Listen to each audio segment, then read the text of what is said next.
In 2029, the world had changed. The British had united with the USA, Canada, Australia, New Zealand and South Africa to form the United Anglosphere.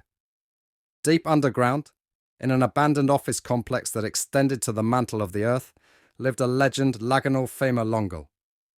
With a hunchback, a limp and a reputation for fucking breaking people's femurs, Laganal had survived since 1901, wielding the femur of the tallest man in history as his weapon. He was infamous for his terrifying screeches and yells that echoed through the labyrinthine hallways, reminiscent of the dreaded Spa's SCP-096.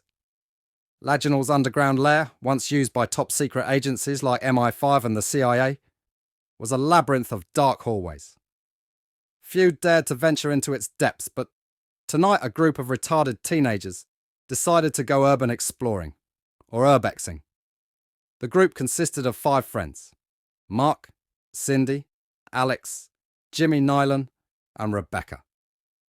Equipped with flashlights, they descended into the maze, each turn bringing them further into the unknown. "Man, this place is creepy," Alex whispered as they turned yet another corner, the dim light barely illuminating the damp walls. "Just keep count of the steps," Cindy advised. "Every 100 we turn. We don't want to get lost." After 2 hours of exploring, the teens heard strange eating noises from a dark room. Alex says, "What the fuck is that?" Intrigued and a bit nervous, they edged closer, peeking inside. There, hunched in the corner, was a bald, naked man in a diaper, gnawing on an entire goat. "Is that a squatter?" Mark asked, squinting through the darkness. Rebecca shushed him. "Maybe it's a traveller or something." But Jimmy Nylon had other ideas. He pulled out a ham butty from his backpack and, on a dare, threw it at the man's back. The sandwich hit Laganal squarely and he froze mid-bite. Slowly he turned, revealing his wild, gleaming eyes. "It's him," Alex whispered in horror. "It's the Femurman." Laganal rose to his full, albeit hunched height, pulling out his infamous femur club. He let out an ear-piercing screech that reverberated through the hallways, sending chills down the teens' spines. Without warning, he lunged at the teens. They screamed and took off, their footsteps echoing through the hallways. Jimmy Nylon, however, wasn't so lucky. As they sprinted through the twisting corridors, Jimmy tripped over a bar stool inexplicably placed in the middle of the hallway. Laganal was upon him in an instant, his grip ironclad as he dragged Jimmy away. The rest of the group burst out of the underground entrance, gasping for breath. "Where's Jimmy?" Rebecca panted. "He must have made it out and ran home," Mark suggested, still catching his breath. "Let's go check." Meanwhile, deep below, Laganal carried the struggling Jimmy to a forgotten classroom.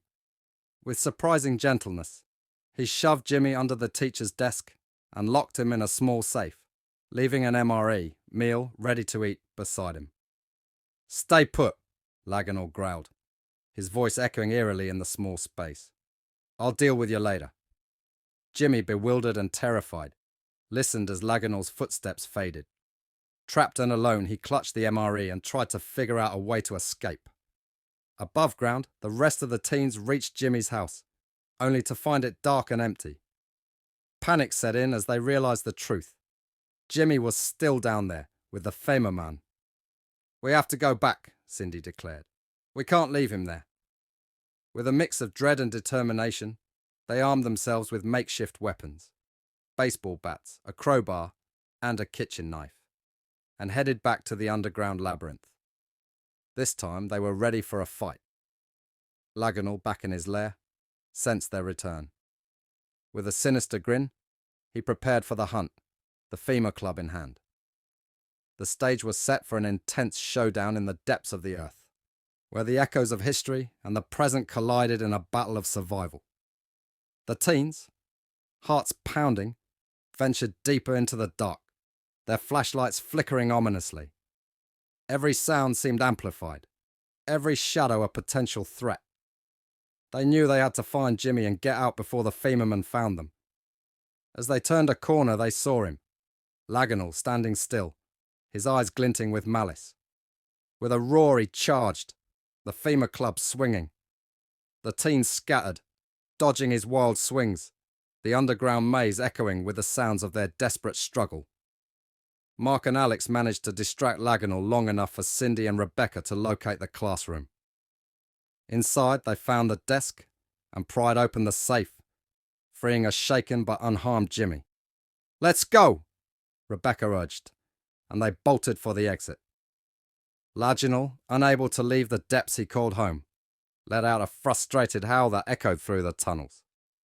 The group made a pact never to speak of the night again, but they knew the legend of Laganal Fama Longal would live on, haunting the dark corners of the underground complex.